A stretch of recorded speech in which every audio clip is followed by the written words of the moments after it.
Welcome in, everybody, to the Flagship Podcast. I am Chip Brown of Horns247.com, joined as always by my esteemed colleague and proud Tampa Catholic graduate, the one and only Eric Henry of Horns247.com. Henry, it's been a climactic last few days for Texas in the transfer portal after about 10 days of Longhorn Nation losing its mind that Texas had lost its fastball. Sunday happened with Cam Coleman committing to Texas, Hollywood Smothers decommitting from Alabama, the talented running back from NC State. He joins now Raleek Brown, the Arizona State transfer running back, as a Texas commitment. We talked about that at length, you, me, and Hank South of Horns247.com. So if you missed that episode of the Flagship Podcast, or just go to Horns247, the YouTube channel, subscribe. That way you never miss an episode. But Eric, we have a chance now to kind of catch our breath for the moment. Texas still looking to add, I would say, one or two offensive linemen in the transfer portal, but Texas has added 13 players out of the portal. A quick rundown of those players. You know, Ian Gaffard, the behemoth defensive tackle from Arkansas; Mac Chimento, the punter from Florida State; Gianni Spedic, the kicker from Memphis; Trey DeBuck, the long snapper from New Mexico. Mike Massanis, the tight end from Michigan State; Bo Masco, the cornerback from Rutgers; Raleek Brown, the running back from Arizona State; Zion Williams, 360-pound nose tackle from LSU; Dylan Sikorsky, offensive guard from Oregon State; linebacker Justin Cryer from Florida State; of course, wide receiver Cam Coleman; linebacker Rasheem Biles from Pitt; and running back Hollywood Smothers from NC State. Eric, your thoughts on where things are at the moment? Yeah, Chip. First off, before I touch on, kind of where Texas's transfer portal, or as I'll refer to it, free agency haul is at this point, want to thank, as Chip noted, all the people who joined us on the Horns247 YouTube platform, Twitter platform when we went live. Just want to, emphasize and first say again, thank you for joining us, but also emphasize we're going to do more of that. Okay. Whether it's, a big time addition in the transfer portal. Of course, we did that when Will Muschamp was announced as Texas's new defensive coordinator, and, really any reason that warrants us going live, we're going to do more of that. So I just kind of want to emphasize it gives you another reason, as Chip said, to subscribe to the Horns247 YouTube platform and follow us on Twitter, or just follow our personal Twitters, because Chip's got his back. He's out of the crypto business. He's back in the business that he belongs, and that is being the Longhorns insider. So just follow us. Don't click on anything in your Twitter DMs that asks you to vote for a friend for anything. I'll take 30 seconds and say this. Whether you're in sports media or in general, in case, I've gotten those DMs. Chip fell victim to one of those where it's, hey, vote for, and it would be someone right? It was someone that Chip knew from, his career. It was someone that I knew, a prep writer in Florida. Hey, vote for me, so on and so forth. Don't click on it. So there's that. But yeah, just want to emphasize, stay plugged in, because we won't have a way to really emphasize we're going live outside of a big time announcement. So that's why you got to stay plugged in, subscribe to our social platforms. Okay. So as Chip said, yes, the free agency transfer portal haul has been fruitful for Texas. I know there were definitely a little bit of consternation, Chip, in the early going from Texas fans, wondering where are the big names? Where is the all in? Well, people were getting mad at me for having said that Texas was going all in.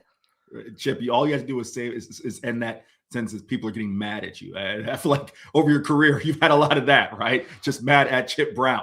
Kill the messenger. Right. But no, it has come to fruition, no doubt about that. I think the biggest thing, and we'll talk about this a little bit in the show in terms of kind of the just evolution of college football, right? The way roster management is evolving. This transfer portal, this window, Chip, again, right? We're talking about guys. Let's use the Jaden Ball example. Jaden Ball never officially entered the transfer portal, but yet his name was one of the most hotly talked about names as a player who could be acquired, right? That's that. You don't, in the NFL, it's not like, hey, we're going to acquire Patrick Mahomes and he's under contract, right? I'm only using that example to say that's why you'll have to be patient with teams because it's not like a set list of guys who are in free agency, right? Everyone's a free agent. Every day is a new day. Every day is a new day. It's just a matter of how you get them. So I think that accounts for why maybe some of the transfer portal free agency additions took a while. Chip, I'll quickly note, and again, we can probably get into some of these names a little bit later. I know Trey DeBuck is a name that's not, going to jump off the page. Quickly, Chip, do you know his father, Matt DeBuck, former Texas Tech Red Raider? Do you know that? I did not know that. Matt DeBuck is a high school head coach in South Florida, coaches Cardinal Gibbons, which is a powerhouse in that same area where Derek Cooper is from, American Heritage, Fort Lauderdale. All those plantation, but it's all Broward County, Fort Lauderdale. So that could be a way for Texas football to continue getting into the talent-rich South Florida area. Cardinal Gibbons, gosh, they had a big-time defensive end. Oh, my gosh, I'm forgetting his name. They've put a ton of players in the NFL, but I'm trying to think of their most recent big-time defensive end. Nevertheless, Matt DeBuck, former Texas Tech Red Raider, best career game came against Texas in the early 90s as a running back, receiver / return man. So just a little nugget there what on year? Do you know? 90 to 94 is when Matt DeBuck was at Tech. Okay, I was covering Tech from 90 to 92-ish. Yeah, I don't think he really saw the field until later in his career, which you probably were covering Texas at that point in time. So just a quick little nugget there. And listen, long snapper, it's certainly a position of importance there. So I just figured I'd put that quick little nugget out there before we dive into the show, Chip. Yeah. Well, in terms of the greater scope of where Texas is in terms of its transfer portal, we went through all the additions. We came in saying offensive line was the absolute number one priority. Linebacker would be second. And I think they've addressed linebacker. Now, Eric, I thought, Texas losing Bo Barnes, who looked like such a good developmental player, certainly flashed in the Citrus Bowl, helped himself. I'd say there are a few players who helped themselves with that Citrus Bowl who are now taking their talents into the portal. Bo Barnes, Christian Clark, Warren Roberson had a good Citrus Bowl. All three of those are in the transfer portal. Heck, Bo Barnes is already committed to Kentucky. And so, Texas goes and gets Rasheem Biles. They get Justin Cryer at linebacker. And don't forget, Texas also lost Leonga Lafau, who a 2-year starter at linebacker, who's now signed with Colorado. So it's been interesting for sure. And Texas, for the first time, is losing players who it wanted to keep. But in this age of revenue sharing, Eric, Texas can't pay everyone. And so before we get to that greater picture of what college football is changing into in terms of recruiting and what rosters are going to look like, do you feel like Texas has addressed the linebacker position, which was a huge area of concern going into the portal? Yeah. Super quick. The players I was trying to remember: Chris Bogle at Michigan State, and R. Mason Thomas went to Cardinal Gibbons. So just want to clean that up. Oklahoma. Yeah, Oklahoma, correct. Yes, first off, to answer your question, I do believe Texas has addressed the linebacker position. It was a position that when we spoke with Steve Sarkisian on December 3rd, I believe it was, for the announcement of Will Muschamp. And quite frankly, when we spoke with him in Orlando, I don't think he necessarily knew it was going to be as crucial of a position of need as it ended up being, right? So, yes, I do think they've adequately addressed it with the additions in Cryer and the kid from Pitt, whose name is escaping me right now because I had 8,000 names on my Rasheem Biles. Biles, thank you. In addition to, Ty Anthony Smith, I think, Bo Barnes, of course, wasn't an expected loss. But as you noted, right, and I'm glad you made the point, and I won't segue completely into, like I said, the changing dynamics of college football, but you hit the nail on the head. You only pay so many guys, right? And I want to say this, and this doesn't have to derail us into the other conversation, but I think it's a pertinent point to make here. Kind of tying up what I said before about everyone being a free agent. Let's just hypothesize. You have 35 players who come in and ask for a raise. And I'm going to just lowball it and say that's $100,000. They're asking for a $100,000 raise. Chip and I both know there are players who are asking for more than a $100,000 raise, but we'll just lowball and say $100,000. $100,000 times 35 is $3.5 million. That's just on the low end of things, right?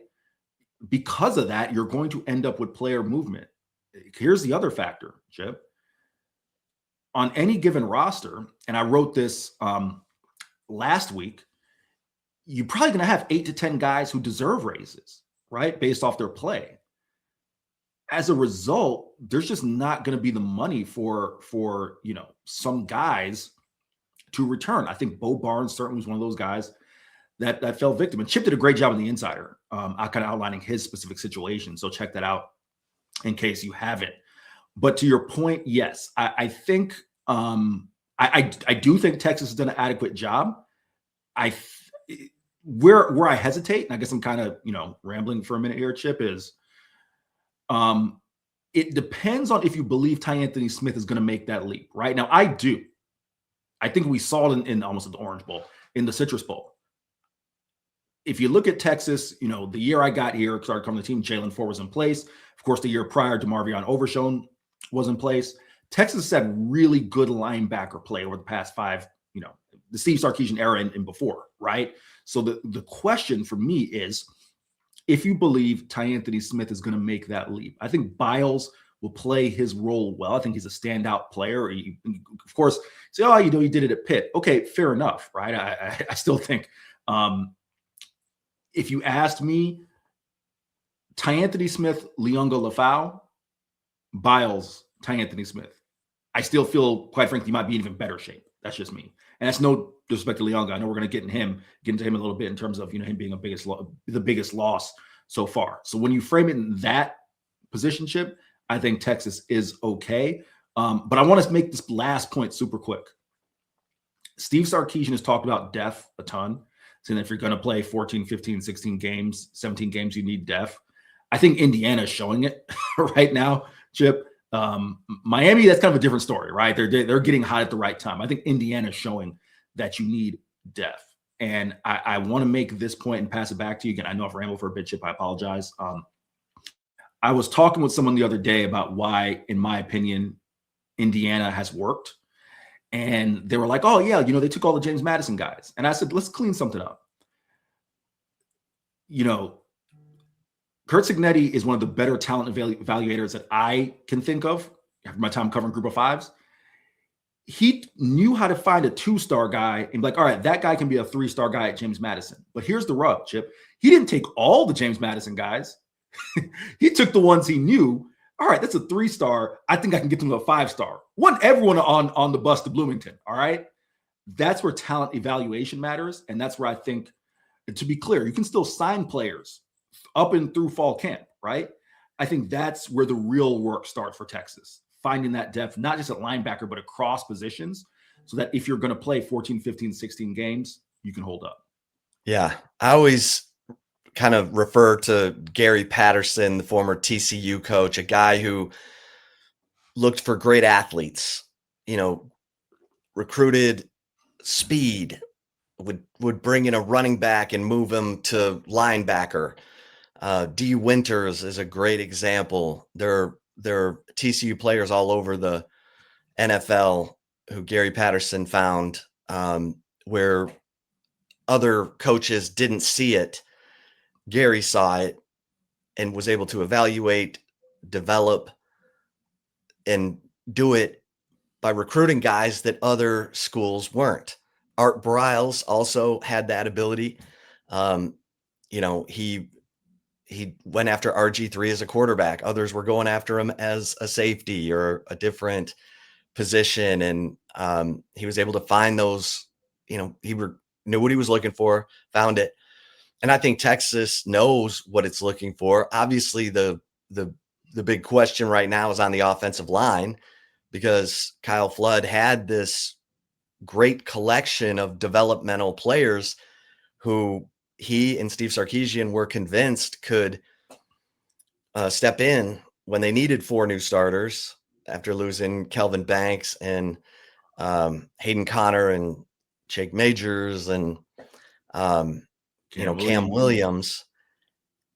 And then it didn't happen, or it happened really late when they finally, plugged Cole Hudson in at left guard and Connor Robertson in at center. And Connor Robertson has announced he'll be back. So Texas has at least one center option, because Daniel Cruz is transferring out. And that, he was a developmental center. He was the center of the future, or was supposed to be.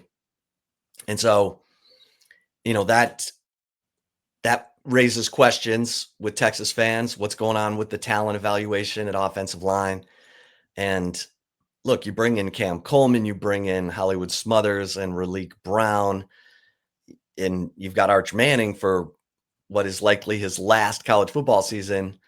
You better fortify that offensive line so that all these weapons can be maximized.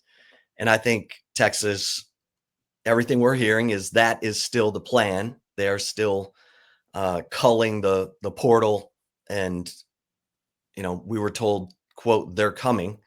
So stay tuned over at horns247.com. We'll have you up to date on all the latest transfer portal moves. But yeah, talent evaluation has never been more important, Eric. I totally agree with you. And then development, obviously.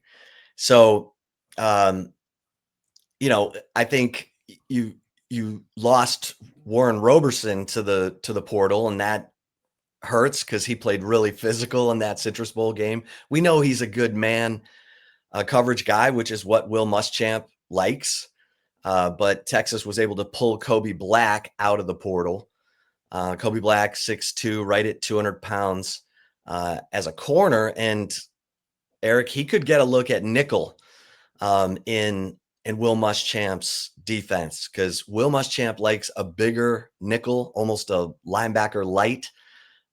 Jonathan Cunningham is a guy who could get a look there as well. He was recruited as a linebacker, but played or practiced at nickel all year during his freshman season. He redshirted, obviously, in 2025.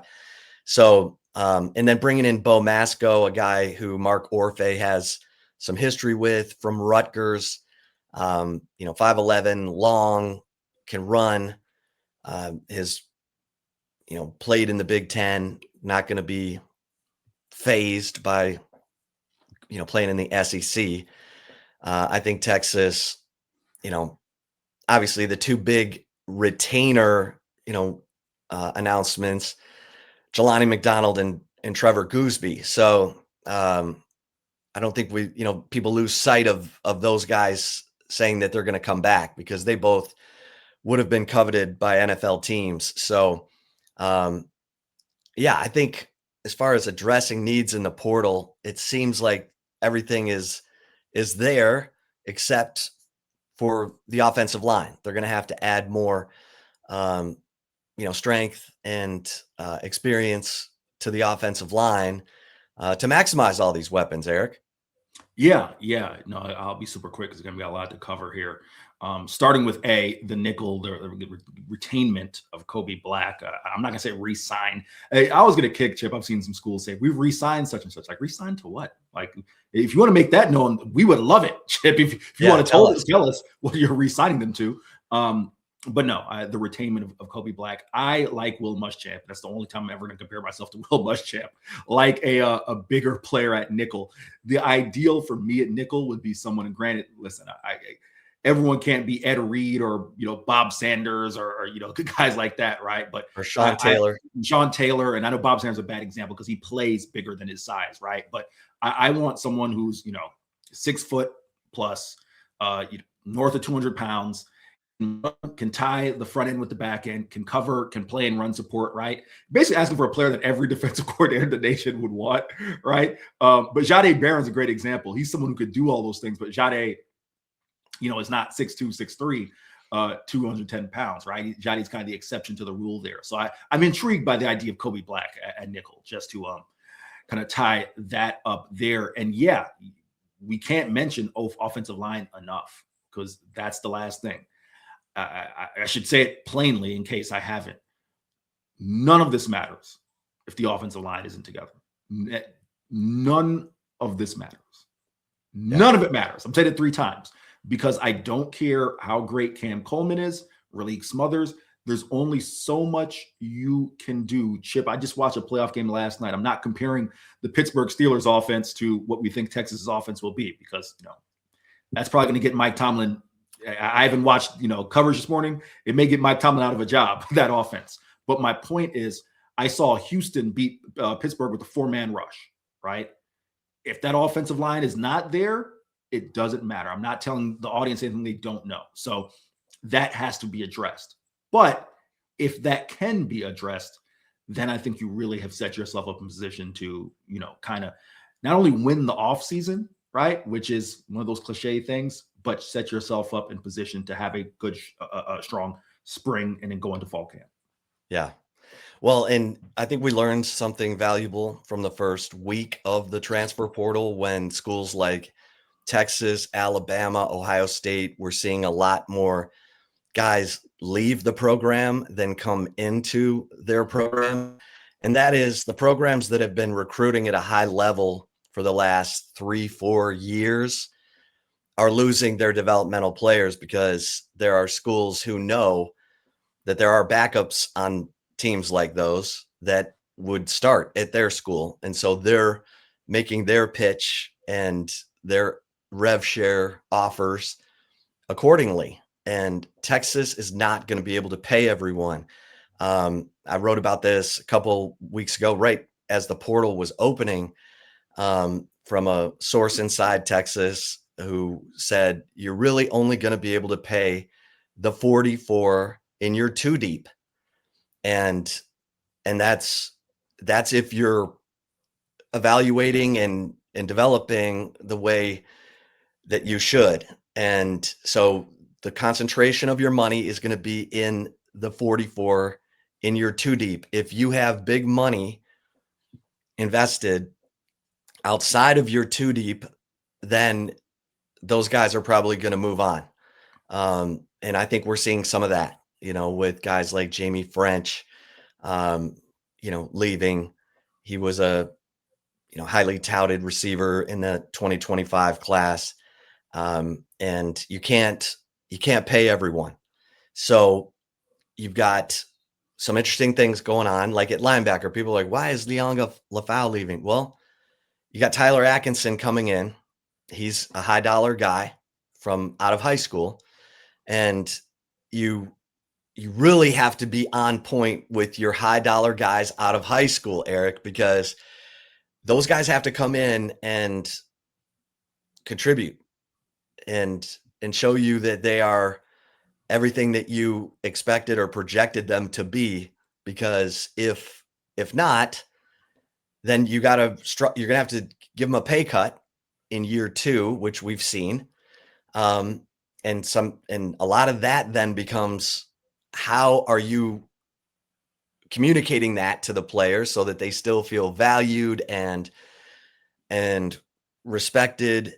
And that's a tricky situation. That's Brandon Harris. You wrote about it. Toughest job in college football, because that's the bad cop. That's the guy who's got to talk the money. You don't want the head coach talking money with players, because you got to separate that business aspect of it from the playing aspect of it.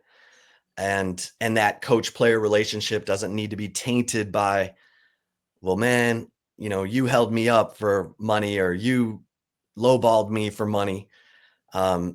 It's a hard job.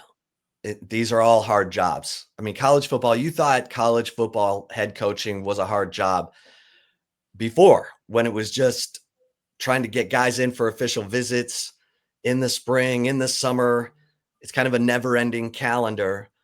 Well, now you have to re-recruit your roster all the time, nonstop, and be looking in other people's cupboards to see if there's something there. Burnout is going to be a big factor, and it's tough. But Eric, give me your thoughts, because you were talking about, you wrote a story about the changing landscape of college football and what rosters are going to look like. Chip, I'm so glad you mentioned the point about Brandon Harris and Steve Sarkisian. And listen, that's not just specific to them. Let's just call it the general manager, head coach dynamic, right? That is what it is in college football. The head coach cannot be the person who is talking money with the players, right? Because the head coach has to get said players to buy in when it is time to do football, right? That's where the general manager has to be the bad cop. I wrote about it saying, it's almost, and the reason I said it's one of the toughest jobs in sports is because in the NFL or in professional sports, 9 times out of 10, the general manager plays a large part, of course, in conjunction with the head coach in choosing that roster. Let's call a spade a spade. This is Steve Sarkisian's roster, okay? And the coaches who are doing the recruiting.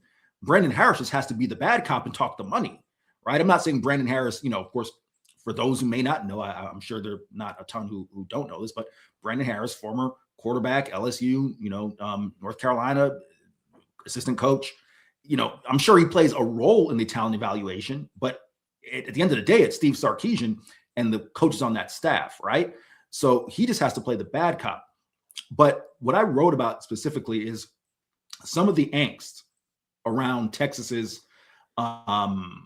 slow transfer additions, Chip, right? We'll just say that, kind of the slow burn.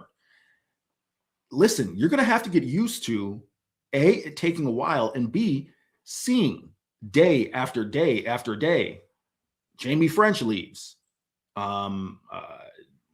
insert player leaves, right? You're going to have to get used to seeing these guys hit the portal. If you take a look at this from the NFL perspective, I want to make sure I pull the numbers up here in front of me. Texas is looking at about 21.6 in terms of roster turnover, which means it's going to return. When I say 21.6, that's players who either entered the NFL draft or the portal. I'm not talking about guys who graduated. If you look at the New England Patriots last year, they turned over, got the number right here, 48.4% of their roster last year, heading into this offseason. New England won 13-14 games. Like it or not, you're going to have to get used to, for all the reasons Chip laid out, seeing players, especially those developmental guys. You cannot get tied to, oh, well, Bo Barnes is a rising freshman. I can't wait to see what he does as a sophomore. Nope. You need to get used to Bo Barnes is here right now, and we'll see whether Bo Barnes is here tomorrow. That's going to be the name of the game. Again, Chip laid it out perfectly. There's only enough, funds and kind of wherewithal for that 2 deep. And then you have to kind of figure out who do you want on that 2 deep from your current roster, and then also acknowledge who could be an upgrade from the portal to your 2 deep, right? And that may result in a player leaving. That doesn't even get into what Chip said, which I think we all talked about when the Leonga LaFau situation happened, which is if you have a Tyler Atkinson making a high dollar figure, I don't want to put a number on it right now. What happens if you're Leonga LaFau and you're a 2-year starter? That was the whole impetus, Chip, as you well know, for the rookie wage scale in the NFL, right? You had guys like Jamarcus Russell and all these guys coming out being the highest paid players in the NFL, having not taken a snap. And then you had, 6-7-year vets who are made all pro teams not being in the top 5, 6, 7 at their position. These are all the dynamics you have to get used to in college football. But the point I want to stress, I want to emphasize is get used to roster turnover. It's not just going to be up. You look at the roster beginning of the year and we got these seniors and then we're going to return the rest of the group. No, it's going to look like you have seniors and then you probably have, I don't know, Chip, I'll pass it back to you on this. What do you think I don't think we've gotten to the place yet where we've been able to ascertain what a good number is, what's a reasonable number. But would you say between 15 and 20 losses is reasonable? Because I'll say this, Alabama is double digits, Georgia's double digits, Notre Dame's double digits, right? This thing. So would you say between 15 to 20-ish is a number that you say, okay, we can make that work. Is that fair? Yeah, I think that's fair. I think that's a reasonable expectation. And that's going to be the new way of the world. Yeah. Eric, anything else? Because we definitely want to touch on some basketball, some baseball before we get to take it or leave it. Anything else you think is important? Portal nuggets before we move on? Yeah, one last thing, just because I saw this making the rounds as well, and I was kind of put a close to that article that I wrote. I saw Steve Sarkisian was taking some heat because people pulled up his clip on the pivot, right, with Fred Taylor and Ryan Clark, where he said, and I want to make sure I'm quoting here directly, I think a lot of schools, the moment you go into the transfer portal at the University of Texas, you're no longer coming back. So this in April of 2023. Remember that, April 2023. I think a lot of schools do this thing where kids go and test the waters and try and come back. I'm not playing that game. If you want to go onto the portal, go onto the portal. Good luck to you. Now we have real candid conversations before that, but in the end, at some point, there has to be something we can hold on to, right? People were then trying to use that and say, oh, well, wait a minute. Texas just re-recruited Kobe Black and Derek Williams out of the portal, right? Again, Chip, would love your thought. Two things. One, April of 2023 ain't January 2026. College football has changed so much since then. So much. There's step one. First thing. Point two is this. And if you've talked with Steve Sarkisian as much as, Chip's had him all 5 years, I guess I'm going to year 4, right? There's a difference between Coach Sark and Steve Sarkisian. Coach Sark is the guy who has been a football coach for a quarter century now. This is entering his 26th year, 27th year of coaching. And is a little, I don't want to say more measured, but he's a coach, right? Steve Sarkisian, at his core, is a football player. And when you put him around 3 football players, he's going to sound like a football player, which is the guy who's team first. Remember, Steve Sarkisian was not, for lack of a better phrase, Cam Newton, right? Cam Newton was the system, right, wherever he went, right? So, Steve Sarkisian is at his core a team guy, because that's what he was as a quarterback, right? So, of course, you get him around a couple football players and he's hanging out and he's going to get into we're going to rally around the team message, as opposed to what he would say to us. So if you're going to try to hold that clip against him from 2 years ago, take into account a couple points. Your thoughts? Yeah. No doubt about it. And look, there were some interesting, and Eric referenced the Insider last week. We kind of went into detail about the Bo Barnes situation, and Bo Barnes wanted to stay at Texas. Will Muschamp, Johnny Nansen reached out to him last Wednesday and said that, hey, you're an important piece to the puzzle for us. But it became clear that Texas was, recruiting a guy like Rasheem Biles, Justin Cryer at Florida State. And, do you take the guy who's had a couple seasons already as a starter, or do you bank on Bo Barnes progressing quickly enough to be an impact guy in 2026, which that can be debated. We'll be able to see Bo Barnes, at Kentucky and what he's able to do. 6'1", 244, can run. You saw his sack of Bryce Underwood against Michigan in the Cheez-It Citrus Bowl, and that was a play that made him money. No doubt about it. But Texas is having to juggle. There are times where they're having to slow play people because they have to see what's going to happen in the portal. What's that going to cost before they can get back to their own player? And Bo Barnes picked up on that and said, you know what, I'm out of here. That happened with Jordan Washington as well, the tight end. So it's tough. It's very, very tough. It's tricky. And so we'll move on. We'll move on because we've got, Texas men's and women's basketball. It was an interesting weekend. The Texas men, will lead with them first because they had the big win at Alabama. The Texas women go to LSU and not only lost the game, Vic Schaefer kind of lost his mind in the post-game press conference. We'll get to that in a second, Eric. But the Texas men get an important win. They finish the game, a tight game on the road at Alabama, ranked opponent, and they hit their free throws down the stretch. They did not hit them during the game, but they hit them down the stretch, and they get out of there with a win over the Crimson Tide.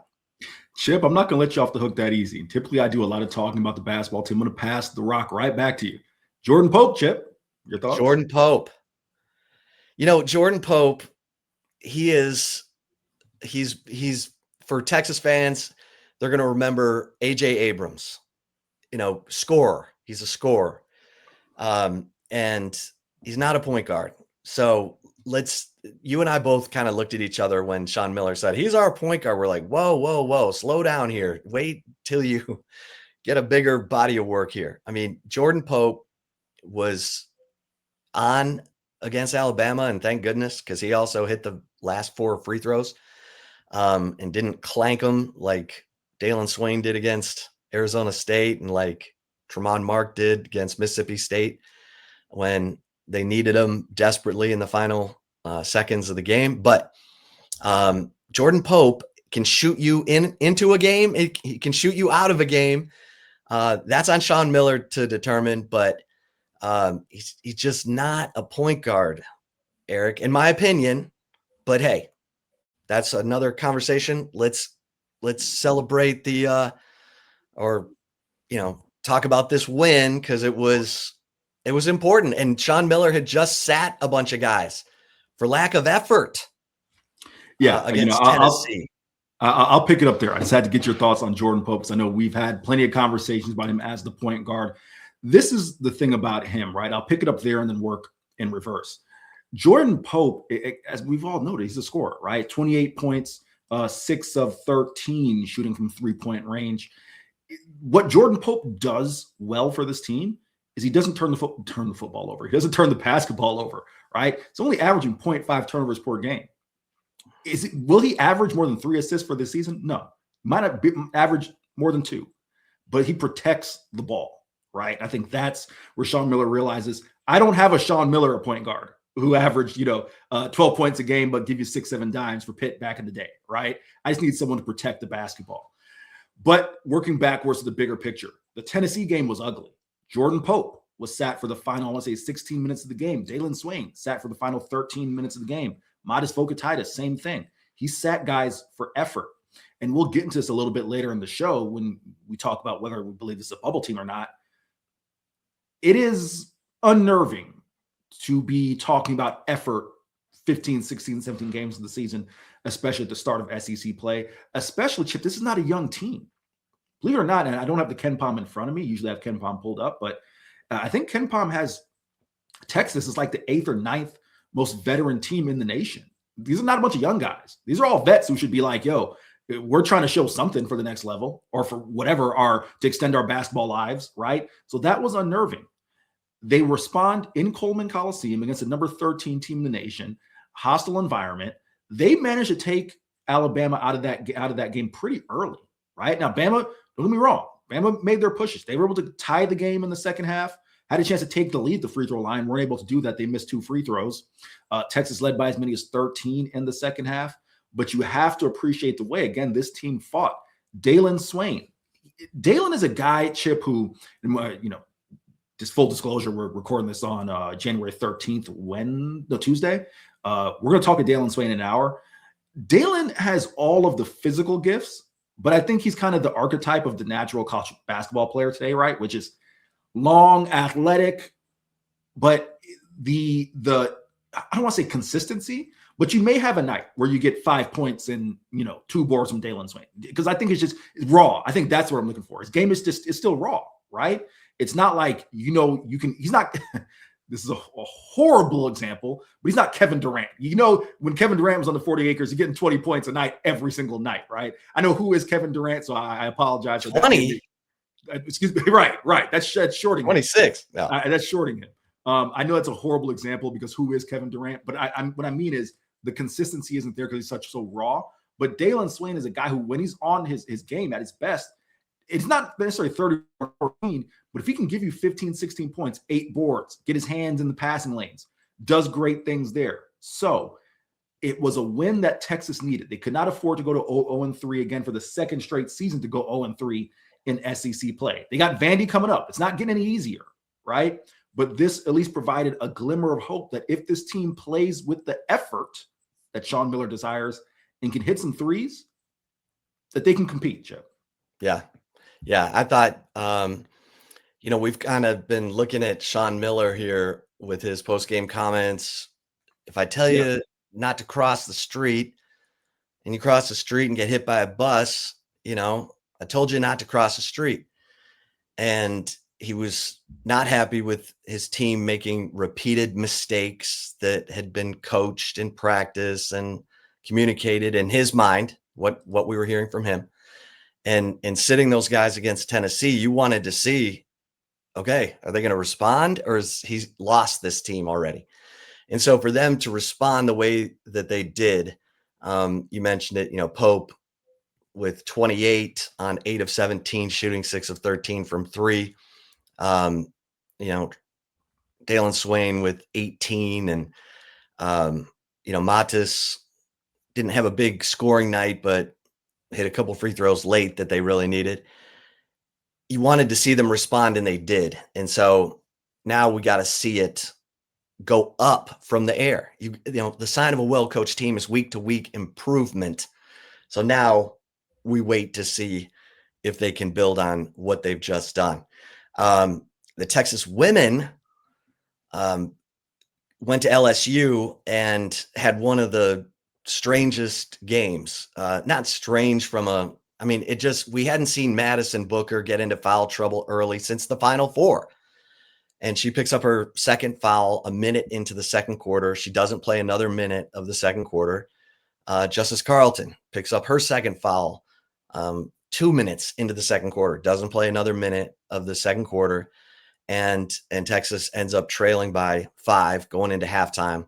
And then in the third quarter, and it's an off night for Rory Harmon. It's an off night for Jordan Lee, and it's off night for Ashton Judd, and it's an off night for Brea Cunningham, the starting center, who had 0 points in this game. Ashton Judd, who's played 14 minutes, 0 points on 0 of 5 shooting. We've talked about how Madison Booker doesn't have to carry the weight because there are other players who can help. Those players were all off. And Eric, it was a little surprising even that Texas was able to cut a 13-point deficit down to 3 with, less than 5 minutes to play.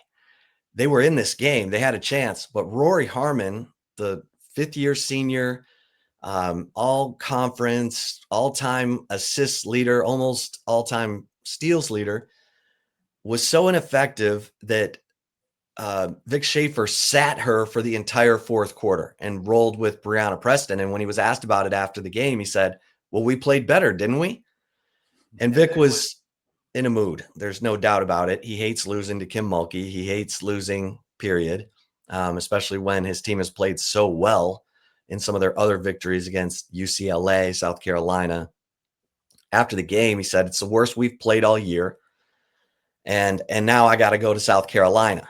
And they're playing at South Carolina on Thursday. And he proceeded to rip the SEC scheduling, saying, we got 16 SEC games. You're telling me you couldn't have found a way to avoid me having to play back-to-back road games at LSU, at South Carolina, both top 3 preseason teams in the same week. And then he went at his own people at Texas, saying, if my people, at the University of Texas don't stand up and say something, then we're going to get stuck with this stuff. And he said, I saw this on the calendar at spring meetings, and I was waiting to see if anyone from Texas would stand up and say something, and they didn't. It was kind of like a therapy session in public. And it was awkward, and it was uncomfortable. And we're going to talk to Vic Schaefer here in a minute, but we'll see how this team responds. And obviously they still do not have Aaliyah Crump, who's had a stress fracture in her foot. Vic said he was told 4 to 6 weeks. We're past 6 weeks now. But they're going to take their time. They're going to make sure she's right. She does or did still have some swelling as of last week. So I know we've got a little baseball to touch on and take it or leave it. Eric, I'll let you, if you want to chime in on that or move to baseball. I'm going to pass it right back to you, Chip, just so, we got to touch on those things. Was that warranted? Go ahead, Chip. Go ahead. No, you go ahead. Go. Was that warranted by Vic? And I know I'm putting you in a tough spot there. If you want to take a pass, you can. But well, if he saw it at spring meetings, why don't you just walk over to Chris Del Conte or Sarah Baumgartner and say, "Hey, can we raise a stink about this?" Because look, Vic's got a Final Four team, and other schools have had to play some tough back-to-backs. He's not the only one. He kind of went in on Georgia, he's like, they both got to play Georgia before playing us. Well, Vic, you got to play Auburn and you beat them by 100, Right. So it was just kind of I think like I said, it was kind of an open therapy session, which we don't typically see from Vic, but maybe once a year. I think this was it. So we'll see how the team responds after that. Yeah. But let's go for it. Go for it. Yeah, let's get to baseball because the preseason rankings are coming out this week. D1 baseball ranked Texas number 3 preseason, and the pitching the pitching should be outstanding. Texas should have one of the best pitching staffs in all of college baseball. When you talk about lefties, Dylan Melantis, Luke Harrison, Jason Flores, Max Grubbs, Sam Cozart. These are all guys who are vying for the starting pitching staff. And then you've got all these returning, middle relievers, Cade Bing, you got, some of the transfers they brought in, Cal Higgins. Jason Flores, another one, young guy. Yeah, and Flores could be vying for the starting rotation. Yeah. Thomas Burns, it's Hudson Hamilton. It's impressive. And then they brought in the 260-pound Cal Higgins, who could be a closer candidate. The point is the pitching should be outstanding, Eric. Aiden Robbins, the Seton Hall transfer, who batted .422 last year. You hear great things about him as well, and should be an exciting year. No, I think you hit the nail on the head, right? This is what I'll say to kind of, put a cap on that. If we get to take it or leave, make sure we have enough time. I don't think I'm speaking out of turn when I said Jim Schlossnagle. I don't want to say he didn't like his first team at Texas, right? I think that's too strong. But it's very clear it wasn't built in the image that Jim Schlossnagle likes his teams. He said it to us. He likes big, powerful guys at the plate, guys who throw hard, right, on the mound. He said, unless you're a fast guy, who can run like the wind, he's not a fan of smaller guys, right? He's kind of got, one of those Anthony Pack. We'll see if, the freshman gets in the rotation in the outfield. Of course, it's a loaded outfield, so there's that. But unless you're an Ethan Mendoza who's going to rake and hit 340, right? Jim Schlossnagle likes big, powerful guys. He's got it now. I'll just end with this. I saw the way Jim Schlossnagle spoke about Georgia, right, when they came to town. If you remember, Ryland Zabransky and those guys, Georgia was top of the SEC for the majority of the year in home runs and runs scored, right? I think this is a team that Jim Schlossnagle kind of built more in his image, Chip. Yeah.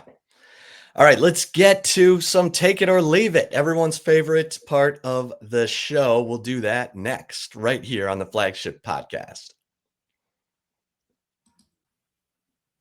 Welcome back to the Flagship Podcast. It is time for a little take it or leave it to wrap things up. Eric, I am pitching to you first.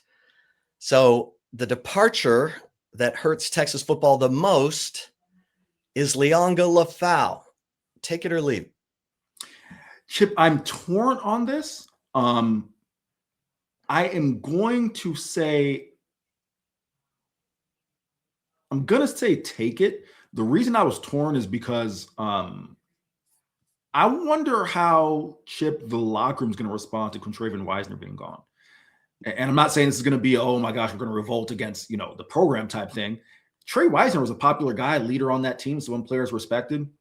Listen, I'm sure Malik Brown, Hollywood Smothers come in, they ball, all will be well, right? And this is where your Arch Mannings and your veteran guys have to step up and keep things in place. But Trey Wisner was, Chip, one of these shiny examples that Steve Sarkisian pointed to in terms of leadership and player development and all these things. So I guess I'm just curious, quite frankly, how 18, 19, 20, 21, 22-year-olds are going to respond to the business of college football, because that's what it was. Yeah.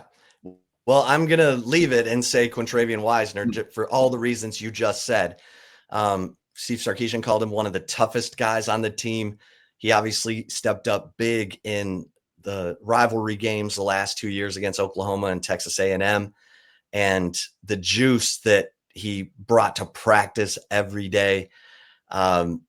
Looking for guys, if they needed a little pick me up, he was willing to go put his arm around them and lift them up.